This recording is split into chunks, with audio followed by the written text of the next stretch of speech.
Bonjour à tous, je suis Florent Mabiotte, votre coach en santé mentale. Alors pour ceux qui veulent me contacter pour un coaching personnalisé, vous pouvez me contacter via le mail qui s'affiche juste en dessous dans la vidéo. Je vous répondrai avec grand plaisir. Alors aujourd'hui dans cette vidéo, je voudrais voir un sujet qui me tient particulièrement à cœur, puisqu'il y a quelques années de ça, j'avais pris une quinzaine de kilos, notamment à cause d'un traitement qui faisait que j'avais tout le temps faim. J'ai toujours le même traitement, mais j'ai reperdu ce poids-là.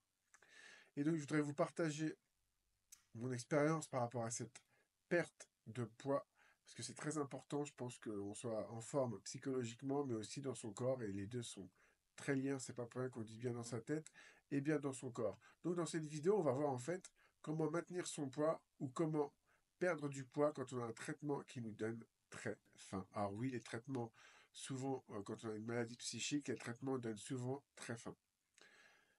Donc, la première chose que j'ai envie de vous dire, c'est qu'il faut être patient. Bah oui, c'est humain, on a tendance à vouloir perdre vite, rapidement, mais c'est pas bon. Quand on perd trop vite, souvent, on reprend plus que ce qu'on avait perdu, hein. Il faut savoir que tous les régimes ne marchent pas, les 99% des régimes ne marchent pas. Les gens vont les tenir dans 6 mois, quelques mois, voire un an. Ils vont perdre beaucoup de poids, c'est vrai, trop vite. Et puis finalement, quand on revient au bout de 2, 3 ans, ils ont repris leur poids, voire ils ont souvent pris plus que ce qu'ils avaient perdu. Donc c'est très important de faire plutôt un rééquilibrage alimentaire et de faire preuve de patience, d'être sur du long terme. Pourquoi il faut faire preuve de patience? Parce que on va commencer à faire des efforts et le risque c'est qu'on se décourage trop vite alors que notre métabolisme finalement il commençait juste à progresser. Et il aurait juste fallu continuer et ne pas lâcher. La patience, qu'est-ce qui se passe? Ça crée de la frustration.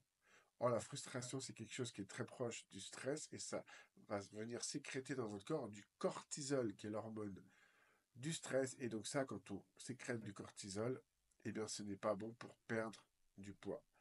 Alors, d'autres choses. Il y a des gens qui vont me dire, bah oui, mais moi je fais des efforts, je fais du sport, je fais de la marche une demi-heure. Je vais vous dire, très bien. Mais des fois, on pense qu'on fait des efforts, mais on ne les fait pas dans le bon sens. Je répète, des fois on fait des efforts, mais pas toujours dans le bon sens. Imaginez quelqu'un qui est dans une barque, il veut atteindre une île. Mais si il rame pas dans la bonne direction, il atteindra jamais l'île qu'il voulait découvrir. Donc si vous faites des efforts, mais pas dans le bon sens, eh bien vous ne perdrez pas de poids. Par exemple, pour ceux qui font de la marche tous les jours, il y a des gens qui vont me dire, oui, je fais de la marche une demi-heure par jour, mais je ne perds pas de poids. Ok, mais à quel moment vous faites cette marche? Le meilleur moment, c'est souvent après le repas du soir. Donc, retenez ça, faites de la marche, parce que l'impact va être plus intéressant, notamment l'impact sur la glycémie. Donc, faites de la marche après le repas du soir. Les une demi-heure, ne les faites pas avant, faites-les après si vous pouvez. Vous allez voir que vous aurez plus de progrès comme ça. Il y a également d'autres choses. Il y a des gens, ils font des efforts, ils font du cardio, mais ils ne font pas de renforcement musculaire ou de fitness ou de musculation. C'est une grave erreur. Je vous explique pourquoi. Le muscle va dépenser des calories même au repos. Je répète, le muscle va dépenser des calories même au repos. Plus on a de la masse musculaire, plus on perd facilement du poids. Donc il faut préserver cette masse musculaire parce que plus on a de la masse musculaire, plus on va avoir un bon métabolisme. Et qui dit bon métabolisme dit qu'on va brûler plus de graisse facilement. La troisième chose, c'est la relation qu'on a à la nourriture et à notre poids. Et ça, je peux en parler parce que j'avais vraiment une très mauvaise relation euh, à la nourriture. Je faisais des crises de boulimie. Le soir, avant de me coucher, j'ouvrais le frigo et je mangeais n'importe quoi, du Nutella, du gras, du salé, peu importe. Je dévorais tout. Je ne prenais aucun plaisir. Alors, je ne me faisais pas vomir après, mais j'avais beaucoup envie de vomir. Et puis surtout, j'avais ce sentiment de honte, puisque j'avais dévoré le frigo. J'avais mangé tout très rapidement, en même pas 5 minutes, et j'allais me coucher comme ça. Alors effectivement, c'est un très mauvais rapport à la nourriture, mais ça avait aussi un très mauvais rapport au sport. Parce que le lendemain, qu'est-ce qui se passait? Je faisais une séance de musculation ou un footing punitif pour me punir d'avoir trop mangé la veille. Donc j'étais dans un rapport où en fait, je me punissais et je me jugeais d'avoir trop mangé la veille. Quand on se punit, quand on se juge, on va développer aussi du stress et donc du cortisol et donc on va perdre moins de graisse même si on fait du sport. Donc c'est important de ne pas voir la nourriture comme un anti-stress, de ne pas juste manger par exemple quand on est fatigué ou pour combler un vide, Si vous êtes dans ce cas-là, et je l'ai été, consultez un nutritionniste, un coach comme moi, ou par exemple un médecin. C'est très important de bien gérer ses émotions. J'ai fait une vidéo notamment sur la gestion des émotions, et si vous avez besoin, évidemment, vous pouvez faire appel à moi, je vous répondrai avec grand plaisir. Donc si vous utilisez la nourriture comme moyen de vous déstresser, sachez qu'il existe d'autres moyens de se déstresser.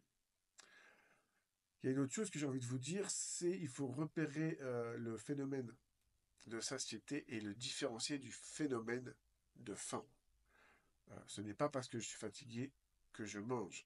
La faim, c'est la sensation que l'estomac, il est vide. La satiété, c'est savoir s'arrêter lorsque j'ai plus faim. Par exemple, vous avez une assiette, elle est pleine, et vous voyez qu'aux trois quarts de l'assiette, vous avez plus faim. Beaucoup de gens vont terminer l'assiette par principe, parce qu'il faut terminer l'assiette, mais ils ont plus faim. Alors, vous pouvez le faire, à condition que vous ayez conscientisé le fait que vous n'aviez plus faim et que vous voulez juste vous faire plaisir. Il n'y a pas de mal à ça une fois de temps en temps. Si vous le faites et que vous avez conscience que vous avez plus faim, les prochaines fois, vous pourrez vous dire, bon non, là, c'est plus la peine, j'ai plus faim, j'arrête et le reste, je le mangerai une autre fois. Donc c'est important de faire la différence entre la satiété et la faim.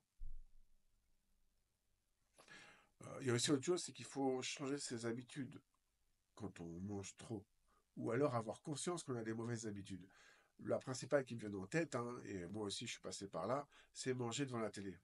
Alors, on peut manger devant la télé, à condition qu'on ait conscience que c'est une mauvaise habitude. Parce que quand on mange devant la télé, on ne va pas prendre le temps de manger lentement, en tout cas pour beaucoup de gens, on va manger rapidement, on ne va pas prendre conscience également de ce qu'on mange, et donc on va manger plus vite. Or, quand on mange plus vite, c'est pas bon pour perdre du poids, puisque on va avoir besoin de plus d'aliments pour combler le phénomène de satiété.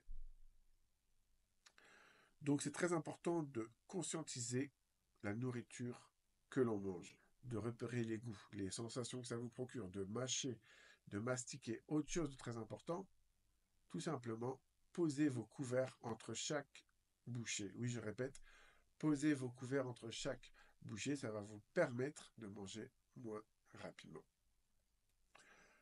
Donc c'est vrai que, une fois qu'on a dit ça, il y a aussi autre chose qui me paraît très important, on n'en a pas parlé encore, mais c'est le sommeil.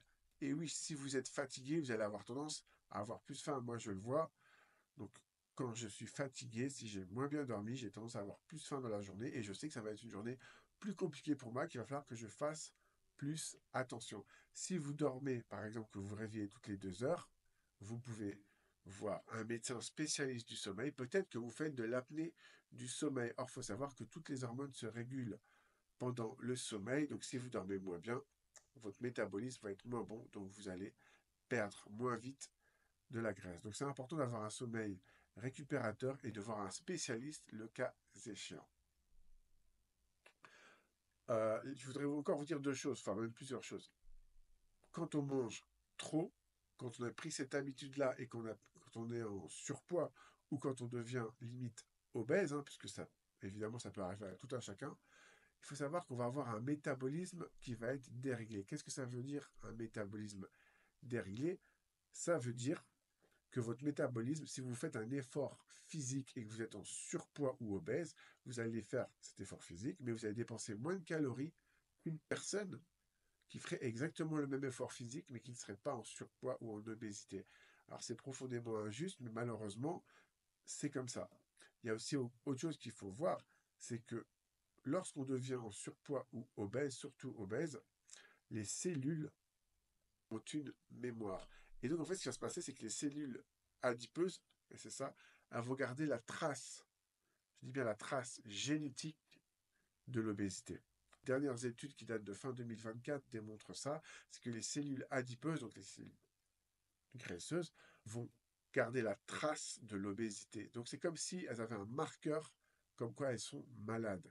Donc, quand c'est comme ça, si vous faites tout ce que je vous ai dit avant et que vous n'avez pas de progrès, là, il faut voir un médecin et prendre certains médicaments pour justement perdre du poids. Autre chose, si vous voyez que vous prenez beaucoup de poids, que ça va trop vite, que vous n'arrivez pas à gérer, parlez-en à votre psychiatre. J'ai fait une vidéo, celle juste avant, sur comment communiquer avec son psychiatre. C'est important de tout lui dire, de ne pas avoir honte. Le psychiatre n'est pas là pour vous juger, il est là pour vous aider. Donc si vous avez des crises de boulimie, parlez-en au psychiatre, peut-être qu'il peut réajuster le dosage ou tout simplement changer une molécule de façon à ce que vous n'ayez plus ces crises de boulimie. J'espère que cette vidéo, elle vous a plu, elle peut aider beaucoup de monde, donc partagez-la, commentez-la, likez-la s'il vous plaît, et je vous dis à très bientôt pour de nouvelles aventures.